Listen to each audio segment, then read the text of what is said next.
మీ అందరూ కొందనాలు. ఈ ఉదయకాల సమయంలో మొదటి రాజుల గ్రంథము 10వ అధ్యాయం మొదటి 10 వచ్చిన భాగంలో అక్కడ ఒక స్త్రీ కనబడుతూ ఉంది, షేబాదేశపు రాణి. ఆమె షేబాదేశం నుండి సొలొమోను యొక్క జ్ఞానాన్ని తెలుసుకోవడానికి వస్తూ ఉంది.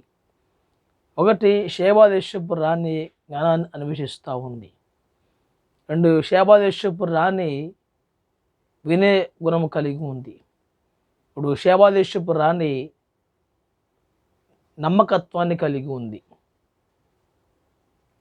రాజు యొక్క జ్ఞానాన్ని విన్నది. అంత మాత్రమే కాదు, షేబాదేశపు రాణి ఆ భక్తుడిని చూసి ఒక నమ్మకము కలిగిన స్త్రీగా చూస్తూ ఉన్నాం. షేబాదేశపు రాణి మందిరం యొక్క ఆసక్తి కలిగి ఉంటుంది. 4వదిగా.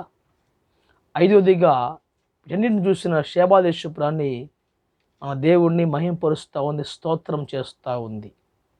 కాబట్టి ఒక అన్య స్త్రీ ఏ విధంగా అయితే జ్ఞానాన్ని అన్వేషించి దేవుని యొక్క మాటలు విని నమ్మకము కలిగి మందిరం మీద ఆసక్తి కలిగి దేవుణ్ణి ఘనపరుస్తూ ఉందో, మనము కూడా ఆ స్త్రీ వలె మన జీవితాన్ని ముందు కొనసాగుతూ ప్రభువుకు జీవిద్దాం. అందరూ కొందనాలు.